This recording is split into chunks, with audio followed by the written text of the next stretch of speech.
You're listening to TBR Radio Presents the Dixie Heritage Hour with your host, the Director of Dixie Heritage, Dr. Ed DeVries.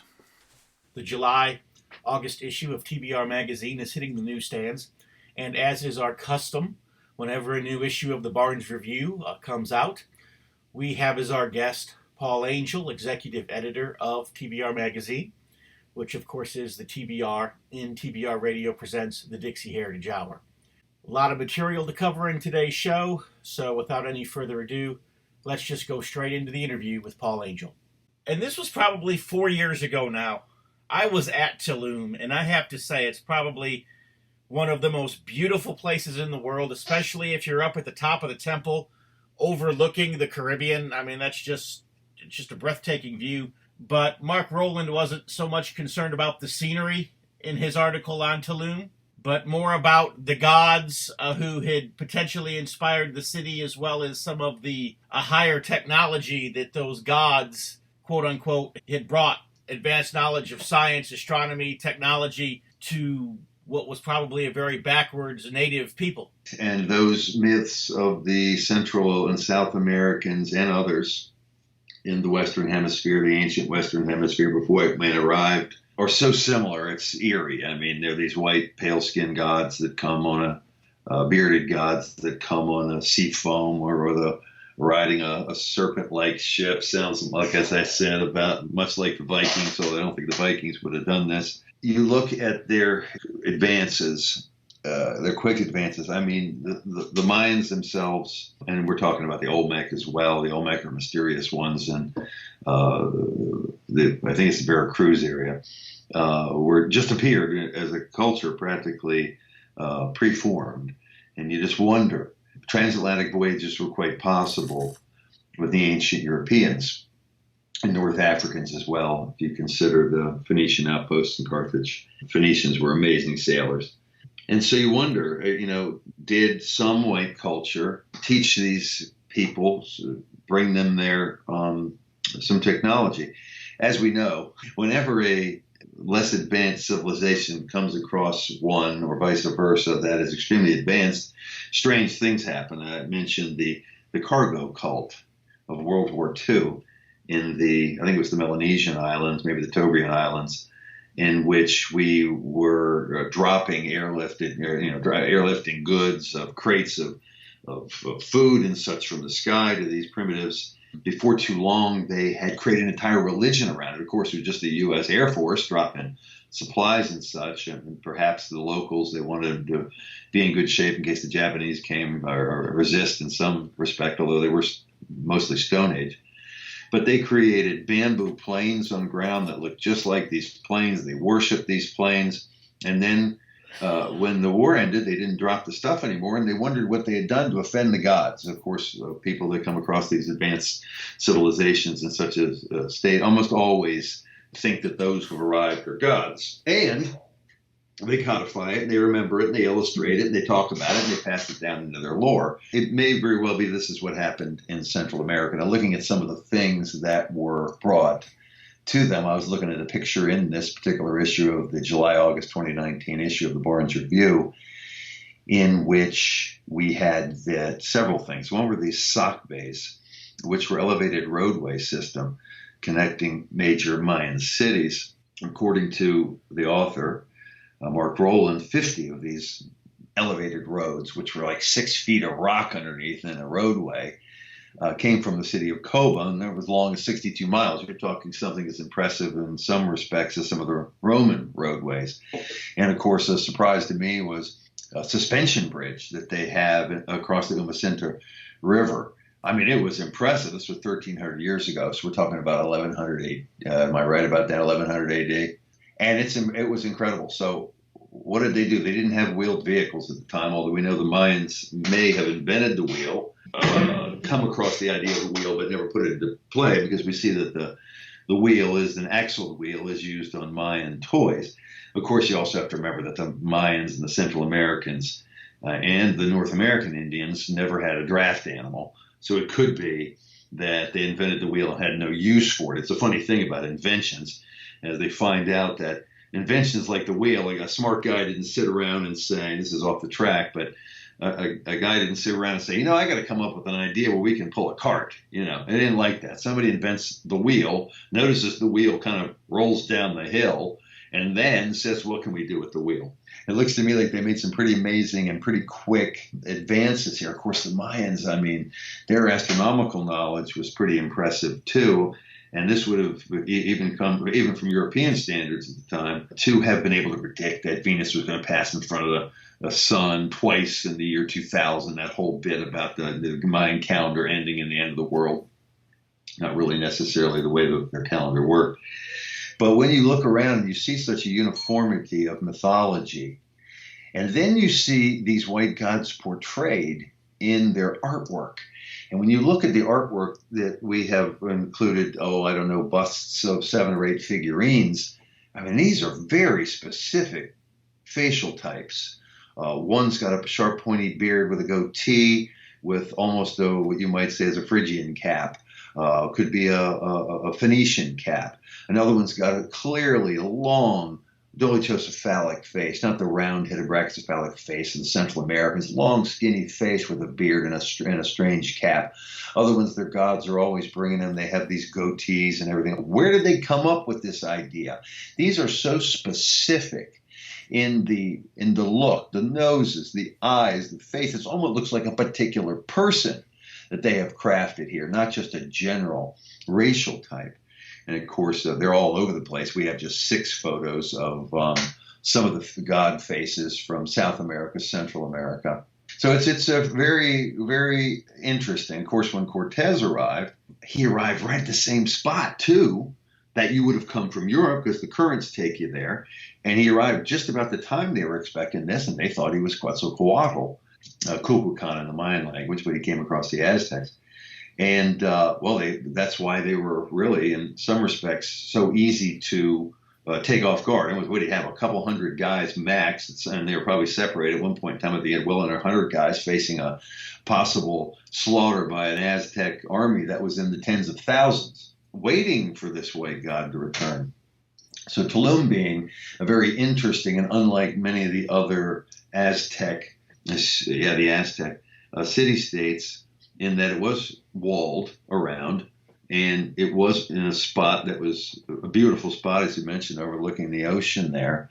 And just all the imagery there, the advances they made in that particular city almost seemed to have been an overnight explosion of technology, as if someone had come across, had visited them and brought them technology that they obviously would have thought was so advanced that they would have thought it was from the gods. As far as we know, the Mayans didn't have, and the Aztecs didn't have really an ocean-going navy or vessels. The whole idea of arriving by ocean in itself is kind of an odd idea. You think of most of these gods might come from the sky, but once again, the descriptions of these in their mythology and the people on the boats will say is so specifically European, that you have to wonder. Of course, if we had, Europeans had influenced these Central American cultures, well, then something must have gone terribly wrong, because obviously, although the Carthaginians and the Phoenicians and some others did practice sacrifice, they didn't practice sacrifice on the level of the Aztecs and the Mayans did. When Cortez came and saw the human sacrifices, they were sacrificing sometimes at certain feast days of the year, I suppose, thousands and thousands of people at a time here. So something got perverted there. As far as how to satisfy these gods or worship these gods, and the cutting out of the hearts and the whole thing. Of course, this is when Cortez came. He was appalled at what happened. I guess the story went when Montezuma showed up, or Moctezuma as they call him now. He was being borne on a litter carried by unarmed nobles, and they would not let this litter touched the ground. One of the priests, one of the Catholic priests, went up to him and showed him a Bible. And Montezuma didn't know how to open the Bible. The priest reached out to show him how to open the book, and he slapped his hand away. How dare he? This is a divine God, Montezuma, his people thought he was. And he took the Bible and threw it on the ground. Well, that irritated the Spaniards to no end, and they immediately attacked after the priest said, these are demons or whatever, and slaughtered many of the Aztecs were around. A lot of them ran away. But the ones who were bearing the litter wouldn't let it touch the ground and would rather have been run through with a sword than let their divine leader hit the ground. Of course, Montezuma ends up tumbling to the ground, and people are like, oh my gosh, our God is on the ground, and that just threw the whole culture into disarray. And so that was our second encounter, we believe, with the Aztecs. The first one sounds much more of learning, teaching, getting along. And this does happen, of course, in cultures. That one of the things is when cultures get to the point of a chiefdom, you have to, one of the big concerns is, why do you need government when your population gets large, is for this very reason, that when you come across someone you don't know or is not in your family line, you want to have a reason not to kill them. That's the natural inclination. It was an amazing time. And we're not exactly sure, maybe multiple voyages. Looking at these different ethnic faces that we see on there, like I said, the specificity of the physiognomy is pretty amazing. Who knows? There may have been multiple cultures that came by. And of course, it is to the advantage of the trader from Europe or someone else to develop some type of peaceful relationship. Perhaps it was even a culture we don't even know. The peoples of the sea before that, who knows who was running around. We do know, for instance, as I said, the Phoenicians and the Carthaginians, we think, got to the North America, at least, when you see Phoenician writing popping up on the megalithic structures in New England, which we've written about, and also the Celts and the Phoenicians. Phoenicians had an outpost in Spain, and of course the Celts went into Spain as well when they were fighting the Romans, and so they did team up, and both of them had a pretty strong seafaring reputation, we'll say. And so it may very well that the Celts and the Phoenicians came over here. Don't know if the Celts went to Central America or not. But looking at this, it could have even been Roman ships, for all we know, or Greeks, or even earlier. It's not that hard. People think it's so hard to get across the Atlantic. If you don't hit a big storm, the currents take you right on over here.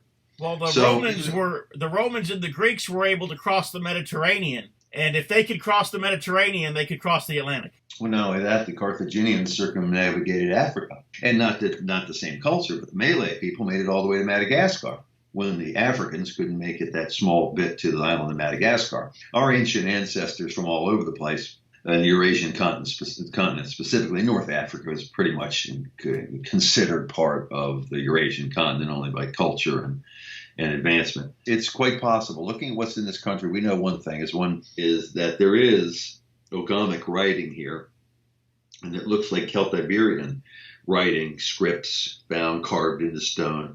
The interpretations will vary from scholar to scholar, but mostly they're similar in that, we claim this land as a landmarker, or else we were here, and this is where you land your ships. They had one up there at the Titan Rock, I believe, up in Connecticut, maybe, which was stolen, by the way. It was a 2 or 3 ton rock in the water with this ancient writing, and it could have been from that period of time.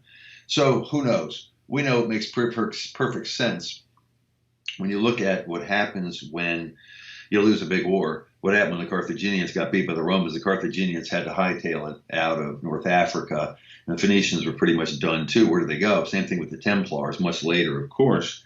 But when the Templars were banned in the 1300s, their fleet disappeared, and it would make sense that they might go to a similar latitude straight across, maybe the same way the Vikings went, up through Iceland to Greenland to Newfoundland and across, and there's quite a bit of evidence for that. So that's the North Atlantic, and that's even more dangerous than the Middle Atlantic or the Southern Atlantic, from what I understand. Of course, too far south, it gets pretty bad too in the Atlantic. But to get all the detail, you got to really read that article. It's got some very interesting stuff. There's some sidelines too about what would happen when people of a more modern era came across these cultures. If they weren't ready for it, they would be enslaved or killed. Some Spaniards, one Spaniard even turned around. His name was Gonzalo Guerrero. He even turned around, and his shipmate who survived escaped and was rescued by Cortez, I believe, Guerrero. And he's the guy that gave us the word guerrilla warfare, Guerrero, evidently. And that's a very interesting article. We've even got pictures of some Moche Peruvian ceramic vessels, which were, that culture was around from about 100 to 800, which depict these various types of pointy bearded gods. It's just simply amazing that they would have come up with this idea of beards and everything else without having seen it first. So I suggest you better read that one. They can't do it justice in the small time we have. But needless to say, it was a serious clash of cultures when Cortez came. And early on, it seemed more of a nurturing type of relationship that might have been from some white explorers from Europe. And I'll just throw in, too, of course, the Polynesians, we believe, got here. There's some very interesting thing, too. But they didn't really leave the influence that these Europeans, if they did come, would have been. And there's also lots of linguistic relationships between some of the Central American languages and and European languages as well. So just an intriguing kind of article. And as you mentioned, Tulum looks gorgeous. It was simply an amazing structure on the cliffs there, overlooking the Atlantic, as well as on that side. And the legend is that they were there waiting for these white gods to return.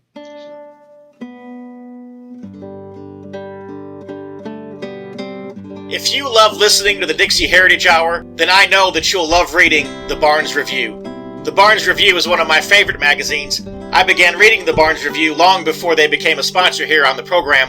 In the Barnes Review, you will read vignettes of man, from the prehistoric to the very recent, from forgotten races and civilizations to first-person accounts of World War II and the late Cold War. There's just not a more interesting magazine published today, nor a more significant and important subject than real history. So if you'll visit www.barnesreview.org, that's www.barnesreview.org, you can find out how you too can become a subscriber to the Barnes Review. You can subscribe to receive the Barnes Review by mail, or you can subscribe to receive the Barnes Review electronically in PDF editions.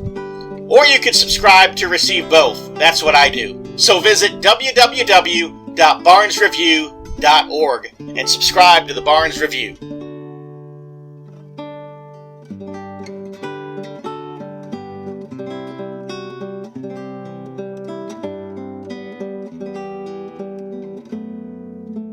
You know, another interesting subject was Michael Walsh's article, where he talks about a banished Romanov Duke.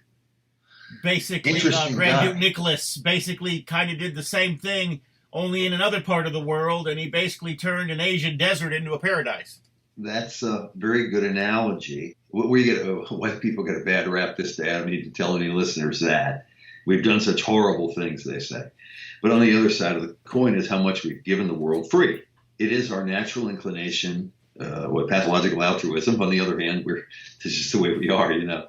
So when we come across an area that can be helped with technology, irrigation, crop growing, animal husbandry, a set of laws to stop slaughter. For instance, in New Guinea, when several missionaries would go to New Guinea and find up in the highlands these cannibals, they would one of the first things to do was try to stop these cycles of mass murder. But anyway, this particular Duke, he was Grand Duke Nicholas Konstantinovich, and he was a member of the royal family, and I think one of the Alexander's great grandson.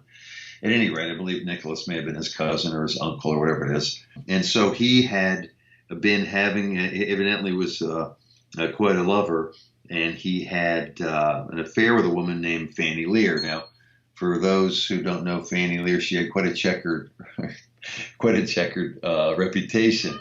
I believe she was an American woman. So he had an affair with her, and this was, of course, condemned. But worse, they would just say, look, you can't date that girl anymore. You're going to lose your inheritance and your royal titles and everything else. But the story is the Grand Duke, Nicholas, not to be confused with Nicholas I or II, had pried jewels out of an icon in the royal palace and had one of his friends take him to a pawn shop to get money to buy a gift for this Fanny Lear. I think it was Fanny Lear that he had bought these gifts for. Well, when the mother found out, or his aunt, now I don't know because I'm getting confused about all the relationships of the Romanovs, but when the royal family found out that these have been pried from a sacred icon, Oh, they went apoplectic, and they tracked it down, found out that one of Grand Duke Nicholas's friends had pawned this. He denied it to the very end, but they pretty much proved that he had done this, and it was such a horrible thing for him to have done that he was declared insane and banished.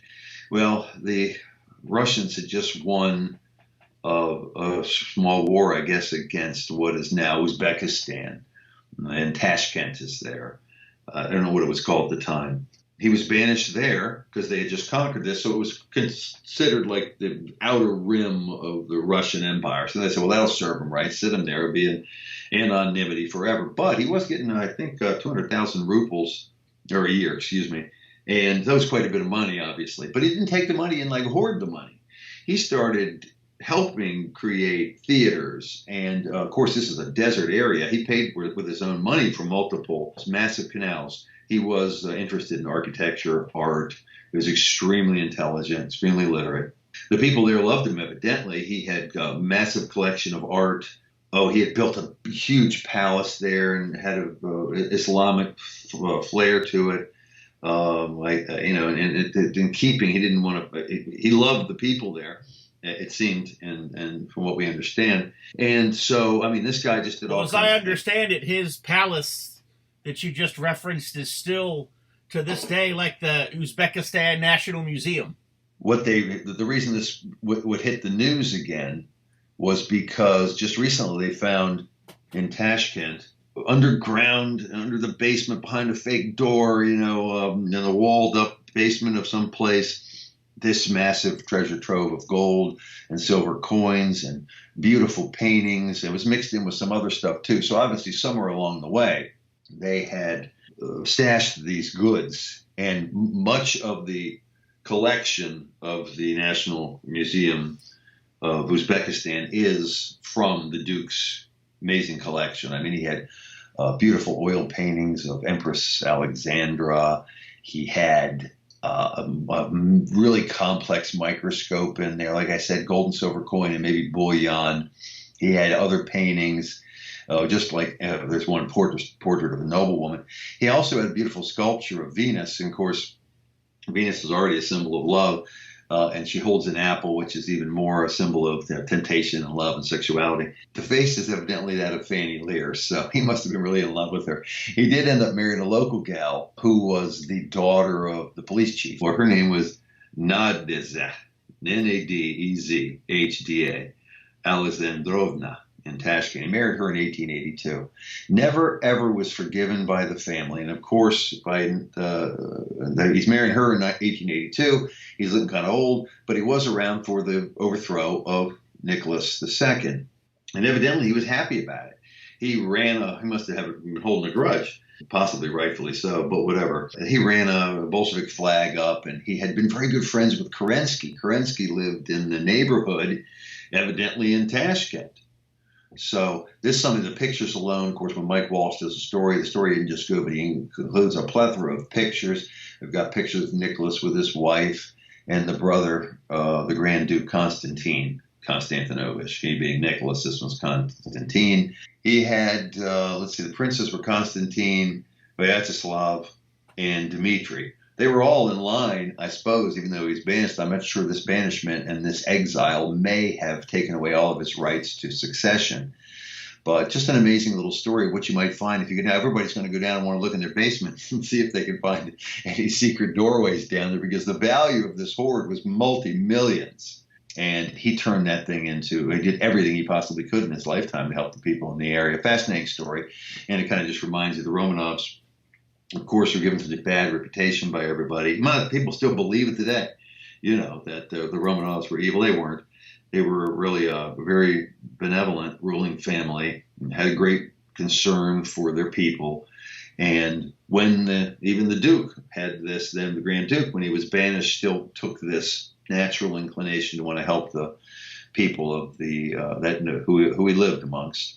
And to have a better life. So fascinating little story, and it's back in the news, as I said, because they just found this treasure trove of stuff recently. And then after that, Dr. Paul Craig Roberts, who I remember he was a member of Ronald Reagan's cabinet. I just do not remember what secretariat position he held, but Yeah, he was an assistant Treasury Secretary. Right, yeah. So for people who think that the Barnes Review does not have a mainstream appeal, Dr. Paul Craig Roberts has submitted an article on the lies of World War II. It's always been hard-hitting. But as he's gotten older, he's touched on subjects that you might consider would get him in trouble. He talks about 9/11. He talks about the crimes of the Israeli state. He talks about Harry Elmer Barnes in this article, which is why I was so very interested in it. But having someone of the gravitas of Paul Craig Roberts write about it just reaffirms that there are other people out there of great intelligence who believe very similar to what we did. Lauds, not only Harold Elmer Barnes, but one of his favorite other historians, of course, is David Irving. Everybody knows David Irving. He just talks about David Irving's story, the suppression of Irving's work, his vilification, his financial ruination. He recommends that you read Hitler's War by David Irving, of course, but he also goes into some discussion of the importance of Dr. Harry Elmer Barnes, who our magazine is named after, and he talks about his trials and tribulations as well. But we all know what he's going to be talking about if you've been reading the Barnes Review. World War II was initiated by the British and French declaration of war in Germany. It was not a surprise blitzkrieg from Germany. Germany invaded Poland because the Polish communists were slaughtering Germans in great numbers in an area that had always been German, that was lost after World War I due to the ridiculous Versailles Treaty. I always tell people, what do you expect Hitler to do? 59,000 Germans were killed in 1938 or 39 alone before he invaded. Very few people have the guts to say these things out loud for fear that they might be characterized as a Hitler lover, but the facts are the facts. He talks about Churchill's drunkenness, and what an absolute sot this guy was, that he couldn't get through a day without drinking from morning, noon, and night, evidently. He talks about his strange personality, Churchill, and wanting to recreate the military feats of his ancestor, Duke of Marlborough, right?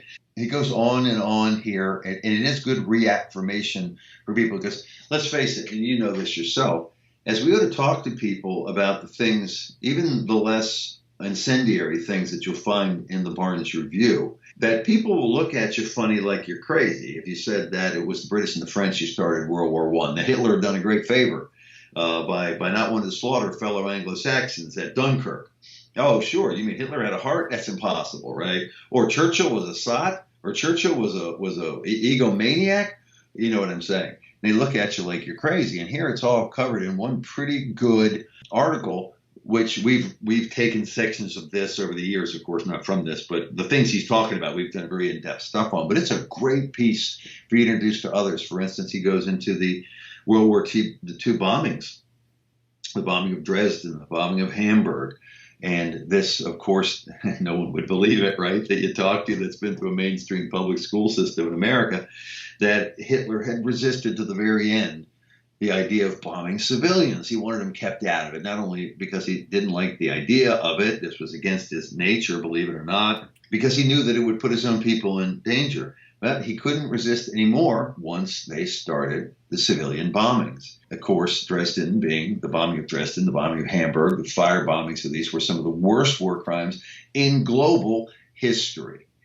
You don't take a city like Dresden, which has absolutely no strategic value except a psychological value, and bomb it, and firebomb it, and bomb it again, and then wait until the rescue crews come out, and then bomb them again, and strafe them, and kill them, and fry people alive. Even people in bomb shelters were fried alive. And this happened in more than one German city, not just Dresden. Dresden being the symbol of the whole thing because it was a sanctuary city for refugees at the time it was bombed. And he did it at like Valentine's Day. Now, I don't know if Valentine's Day was a big deal back in 1944 or not.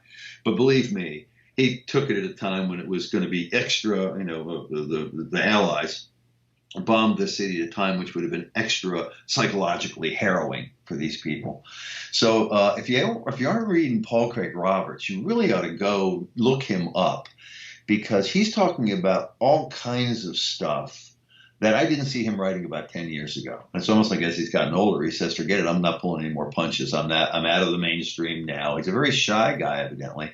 And to get to speak in public or anything else, but his writing is as powerful as anything you were going to do and going to find. Well, then the next story was by John Weir, and it was the story of Pastor Martin Niemoller. And he's famous for saying, right, first they came for the communists and I didn't speak out because I was not a communist. Then they came for the trade unionists and I didn't speak out because I was not a trade unionist. Then they came for the Jews and I didn't speak out because I was not a Jew. And then they came for me and there was no one left to speak for me. Well, that the quote, he did say it, but he said it multiple times in a lot of speaking engagements. I'm not sure when he actually said it the first time. It changed a few times along the way, depending on the audience. He might have mentioned another group. First they came, some people would say first they came for or second they came for the homosexuals, and now if he was speaking in front of a crew like that, although I doubt that was popular back then. That being said, we hear so much about him, and we think he was so anti-German. Now, he was anti-National Socialist, anti-Hitler, but not particularly anti-National Socialist until Hitler wanted to try to put all the churches under one National Socialist umbrella. Well, for the first couple of election cycles, you read in the article that he actually voted for National Socialism. That's right. So until Hitler, or he believed that this one of the groups that was put together was some fervent National Socialists, and they really wanted a uniformity of thought to be preached from the pulpit there. Now, he objected that and started his own group. Of course, Niemoller served in the German military in World War I, and he served aboard a submarine. And this was back in he had served during the war. He was the captain of the submarine, if I remember the article correctly. He was actually the captain of the submarine. I guess that would be captain, commander of UC 67. But he even, and so we won't skip ahead just yet. He wrote a book that was titled From U-Boat to Pulpit. So, he was happily married, and afterward, when he found his calling, he wanted the independence of he was a Lutheran, of the Protestant churches. And of course, there was a movement afoot to try to control that message a little bit. Niemoller didn't want to do it. So he kept preaching his own thing, started his own groups, and it was patriotic German. Well, he ended up going to court. They took him to court, and at some point in time, they must have realized the prosecution case against him was pretty bad because they convicted him of improperly using the pulpit. I think it was something very similar to that. And so he was going to be released, but I don't think Hitler wanted him released. So he sent him to Dachau, where they had a lot of political prisoners. And he ended up going to, what was the other? Was it Sachsenhausen? Even at that point in time, he was volunteering to serve in the German military because he loved Germany. Though you may criticize him, or those who are big fans of Hitler or National Socialism during World War II might criticize him, the fact of the matter was he always thought about the German people. As a matter of fact, after the war, he got a little bit tired of all this. He was getting hit from all sides. And even that loudmouth of Eleanor Roosevelt had to get involved, right? She says, Niemoller sounds to me like a gentleman who believes in the German doctrine of the superiority of race. Eleanor Roosevelt. So he was not anybody's toy or pawn. He said what he pleased, he did what he pleased, and he was an outspoken critic, like pretty vociferous about the Allied denazification program. He lobbied anybody who would listen to him that this was one of the worst policies ever, that the Germans were starving to death, that this was just creating animosity, et cetera, until his dying days, where he got so tired of fighting. I think he said, I just want to retire, but I can't. And in the words of the author, Niemoller became exasperated by repeated Allied assaults on his honor. He wanted to go back to become a simple pastor. And so he writes to a friend, Else is his wife, and I are rather tired of the whole thing, and I'm thinking earnestly of leaving Germany for good and taking a small congregation to England. I guess he was welcome there, or in your country. He's in the United States. You see, there's not much left of the old fighting pastor. Well, at any rate, he didn't really ever give up.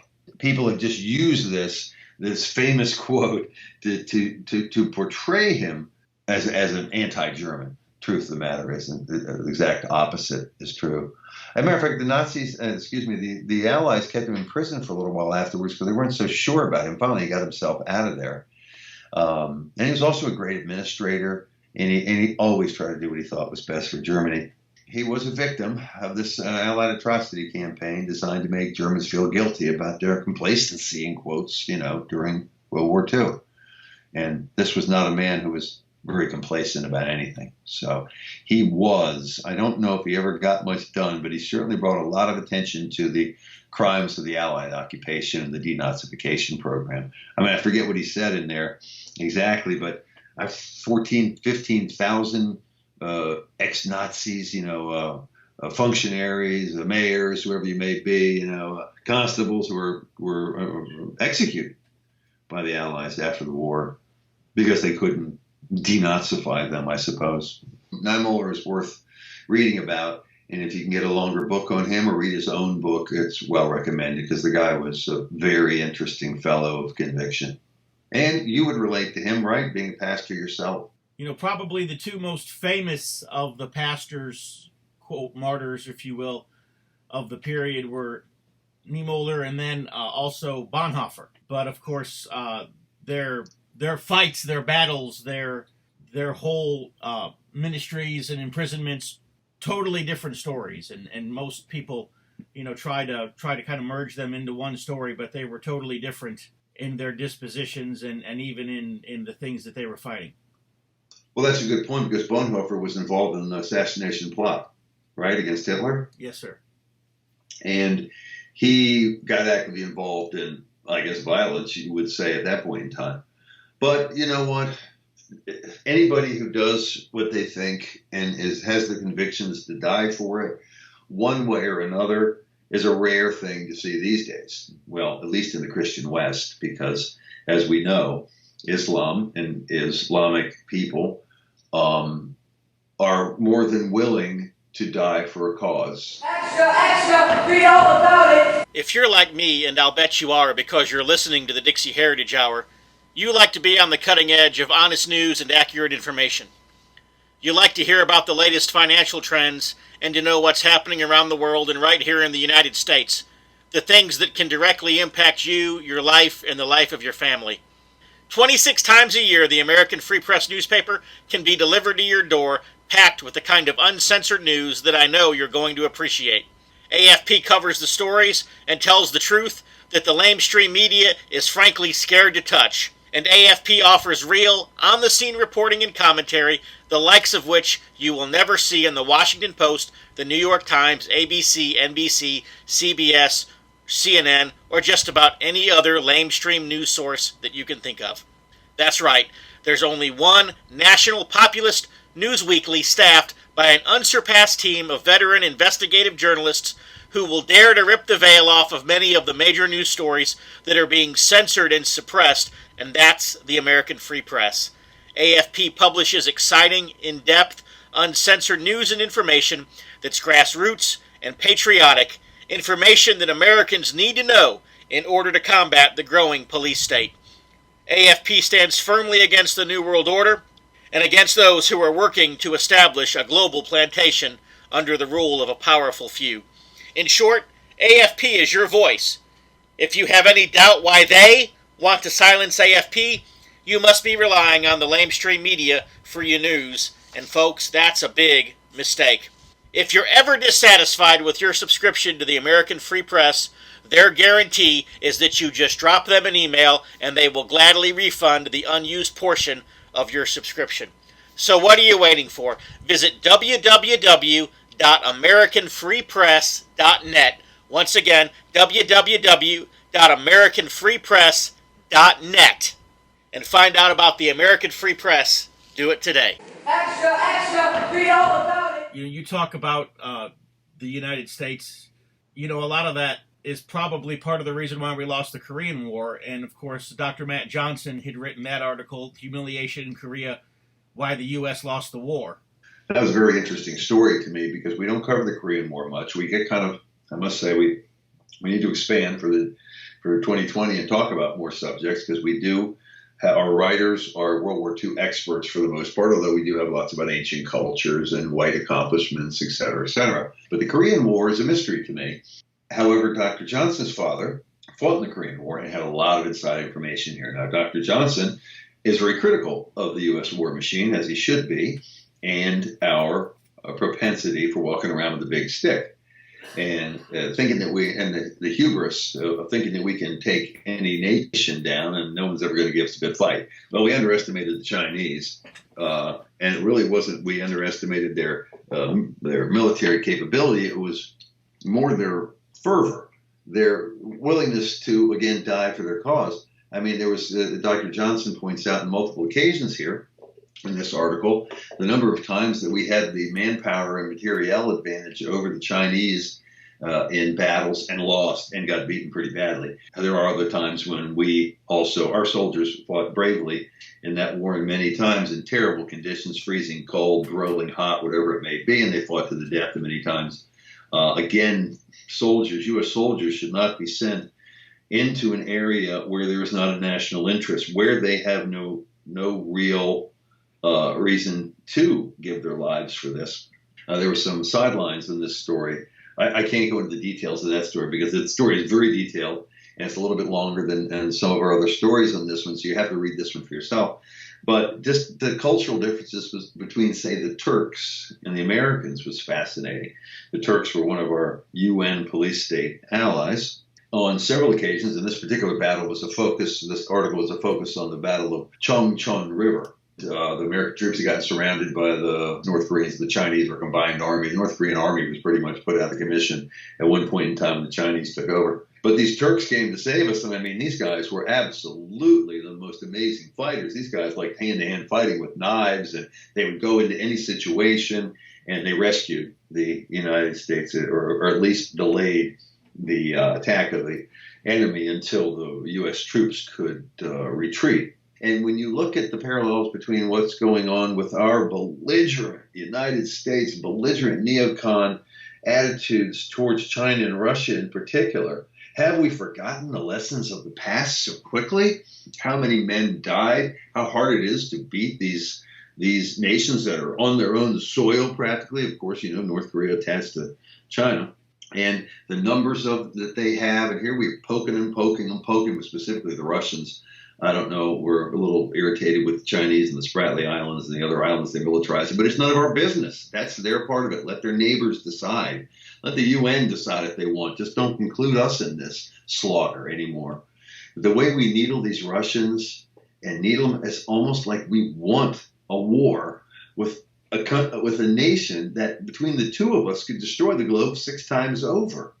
And so when you read a Johnson piece, you kind of think he's always thinking about today, and the lessons we should have learned that looks like we've forgotten to learn on many occasions over and over again. I see a picture in here in this issue of the North Korean premier at the time, Kim Il-sung, and that dynasty is still in line, as you've written about for the Barnes Review, and still holding its own. This tiny little country still trying to hold its own against not only its massive neighbor to the north, but the United States, who's constantly prodding. I got to tell you that it was nice to see Trump go over there. I don't know what's going to come of it, but at least someone is trying to talk before dropping bombs. The same thing could be said about his attitude towards Iran. It looks like his hawks were ready to launch some strike against nuclear facilities in Iran a couple weeks ago, or if it wasn't last week, for this, obviously false flag in the Persian Gulf, blown up or attaching mines to the Japanese freighter and some other freighter from another nation, Saudi Arabian or whatever. And it was just so obviously a false flag. And luckily, Trump had the guts to say no, because war is the worst possible way to solve a problem. It's cost us 586,000 guys in World War II, wounded, crippled, dead. And in the total war, was it 60 million, 70 million more people? It was like 20 million in World War I. I mean, come on. You can't think of a better way to solve your problems than this. So had we to do it over again, and had they had the knowledge of the culture of the Chinese and the North Koreans and the fact that they would fight on their home soil till the bitter end, well, maybe we would have thought differently. But I tell you what, people think that was a draw. Well, we had our butts kicked pretty bad for a while there until MacArthur went behind the lines. Right, it was when Pusan was at south. Was it Incheon? And that saved us from losing that entire peninsula and losing these guys and just getting out of there with our tails between our legs. So don't expect, again, that if we send 4 American troops over to fight in a brutal war in which they really have no stake, which really isn't for our national interest, although Truman believed we were trying to contain communism, there was not much you could have done. We probably just should have tried to help South Korea, keep North Korea out. But if that happens again, I mean, they better learn their lesson this time that if you're going to engage in a war against either Russia, China, or any other nation around there, even little Vietnam, right, fought us to a standstill without much help from anybody else. There weren't any Chinese troops in Vietnam, right? Maybe some advisors, some Russian advisors, and such, not large numbers of troops.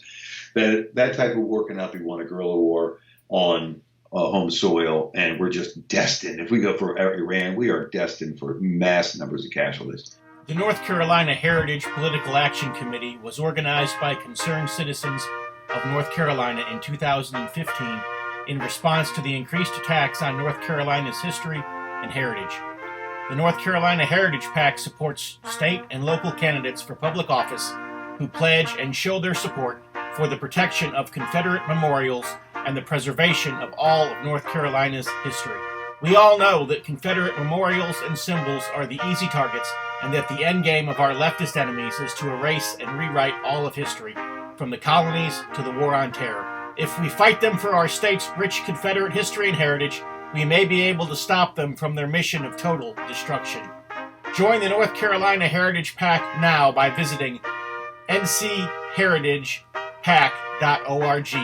Once again, that is www.ncheritagepac.org. And help us on the front lines of North Carolina politics. The mission statement of North Carolina Heritage PAC is that the North Carolina Heritage PAC was created with the purpose of supporting diverse efforts to defend and preserve the heritage, traditions, monuments, cemeteries, flags, emblems, and other legacies of North Carolina history against those efforts to remove, deface, legislate against, alter, and otherwise corrupt or pervert their meaning, history, presentation, and standing in our state. Once again, www.ncheritagepac.org. One of my favorite stories in this issue was one by Dr. Edward DeVries, your host, the original Rainbow Coalition. Why did I love this story? Because I talk about it all the time, and we'll go through the story. Do you want to synopsize the story? Well, basically, we all know about the Rainbow Coalition, Jesse Jackson, and all of that. But what most people do not realize was that Jesse Jackson didn't establish the Rainbow Coalition; he stole it. The foundation of the Rainbow Coalition was actually a unification of a group called the White Patriots Organization, or the Young Patriots Organization, which was a group of white transplants to Chicago from the South, who they'd come up north to work in the steel mills and so forth. And they lived in a North Side neighborhood called Hillbilly Harlem. And then, of course, you had the Black Panthers and a Puerto Rican street game called the Young Lords, and those three came together, white, black, and brown, and they formed what they called the original Rainbow Coalition. And the Rainbow Coalition even chose the Confederate flag as its symbol, or as they called it, the rebel flag. They didn't see any racial overtones to it at all. They just saw it as a sign of rebellion. So they thought that it was the perfect symbol for their movement. There was no identity politics there. There was no hatred of the Confederate flag. White people, black people, Puerto Rican people, who would all be at each other's throats today because of the identity politics of the Democrat Party, were all working together. They were setting up free health clinics. They were setting up, free breakfast programs in the schools in their communities and so forth. They were advocating for low-cost housing. I mean, they were actually making the world a better place for poor people. And then, the mayor of Chicago feels threatened, and the federal government feel threatened by this. And so what do? They come in. They murder the leader of the Black Panthers. They persecuted the leader of the Young Patriots for a number of years.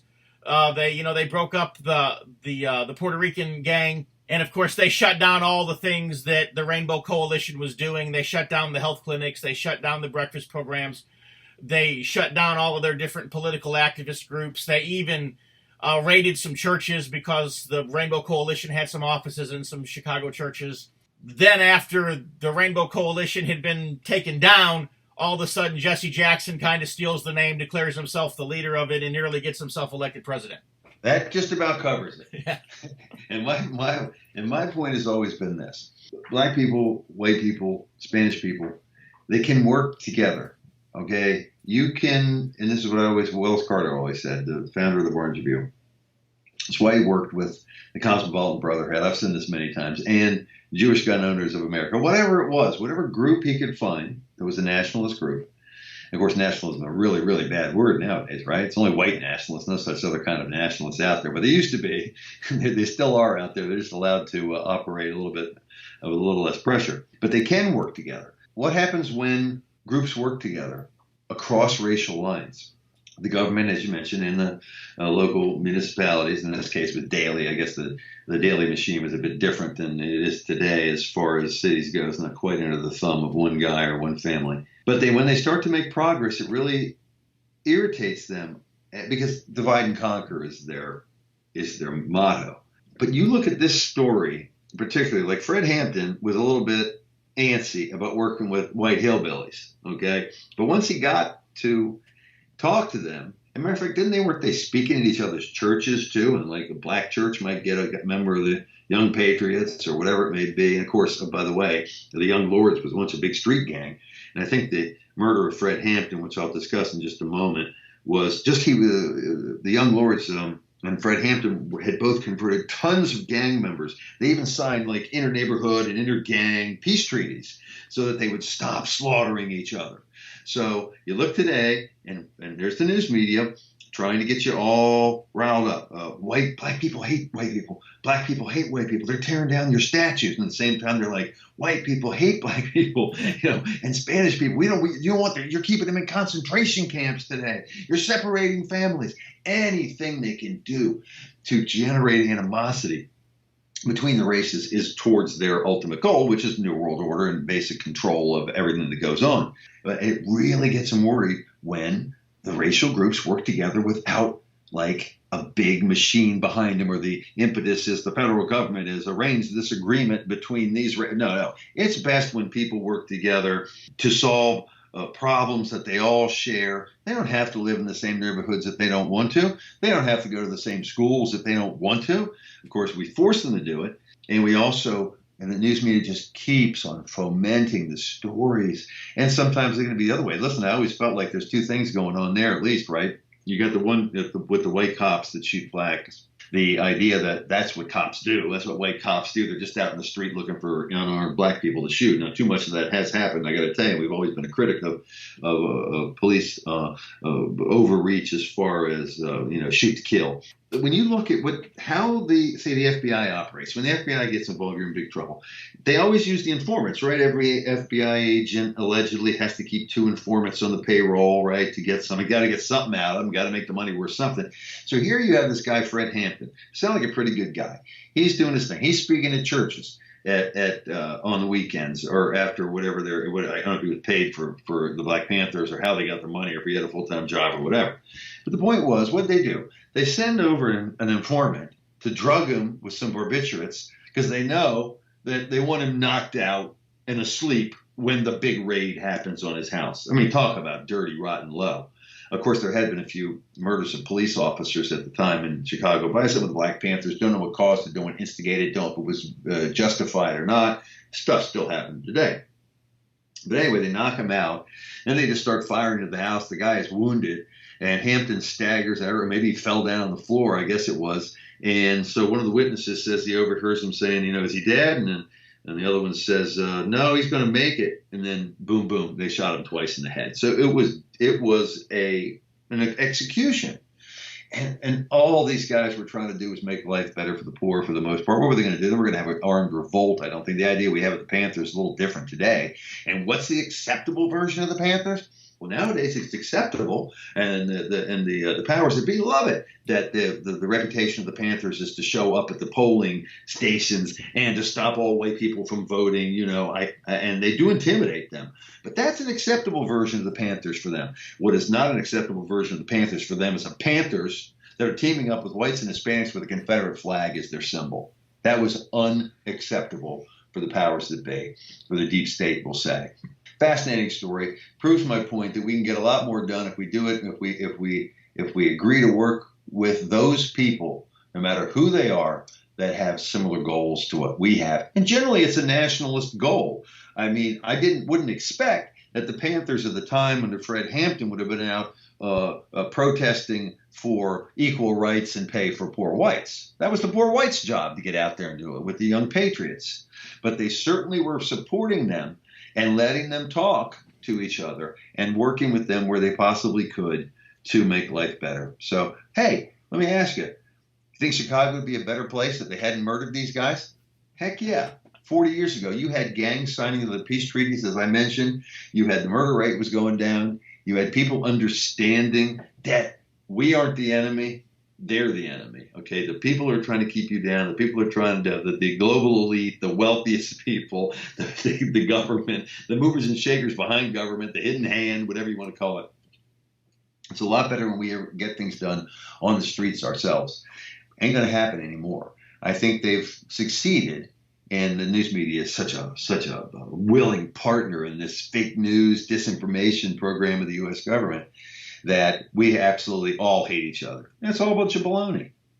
Nobody wants to see little kids suffer that come across the border, right? I don't think they should be coming across the border. I think there should be something stopping them from across the border.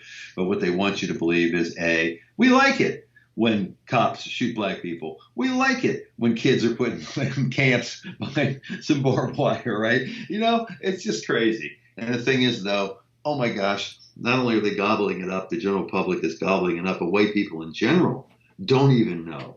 And I wonder how many white people out there think that have actually met a black person and talked to them about what's going on in their neighborhood. They're probably either too scared or they're too guilt-ridden to do it.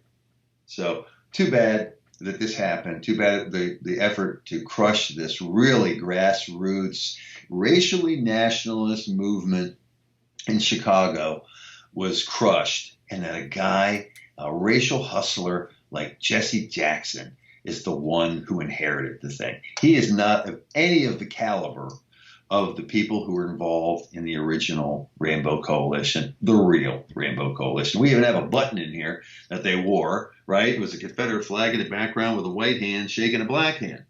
Okay? So I don't know what to tell you, except I can't think of a similar organization that's working today. Liberty Lobby was probably and it wasn't even just in Chicago, because they had their national meeting in California right before everything hit the fan in Chicago. Yeah, not to mention the fact that I think thousands of gang members in other cities were starting to take notice and starting to think about signing peace treaties with each other to try to work for the benefit of their neighborhoods and not just shooting each other. Yeah, so Los Angeles was becoming a better place. I mean, not just Chicago. I mean, this was a national reach here.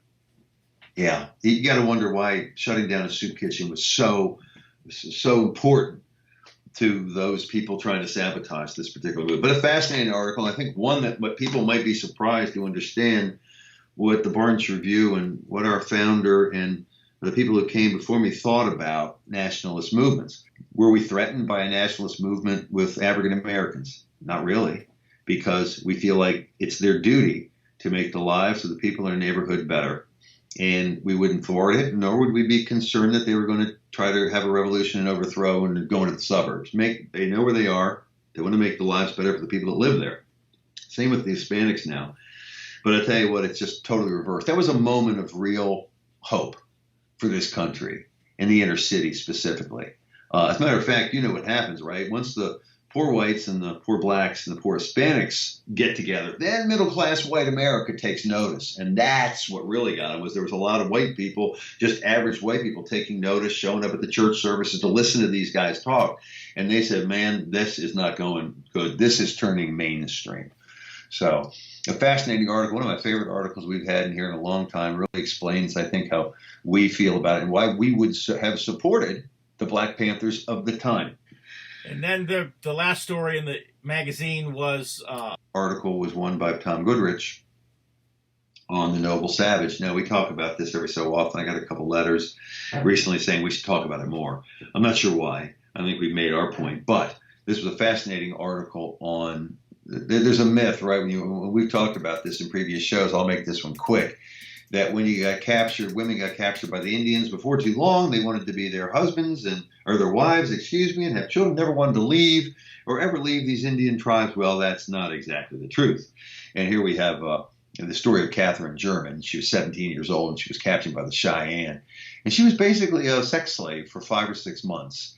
She was one of the lucky ones who actually escaped. And she had enclosed a little note in a bottle. And when she wasn't being looked, she dropped it in the river in Cheyenne territory. It made it all the way down to the Gulf of Mexico where somebody found it. But kind of an abrupt cutoff there, but we are out of time for this week's TBR Radio Presents the Dixie Heritage Hour. Hope that you'll go to thebarnesreview.org and check out this newest issue of the magazine. If you're not a subscriber, you want to be. We've got a great subscription special going on right now. It is a gift subscription special. If you're already a subscriber, give the gift to somebody else. If you're not, give the gift to yourself. From all of us here at TBR Radio Presents the Dixie Heritage Hour, thank you and God bless. See you next week.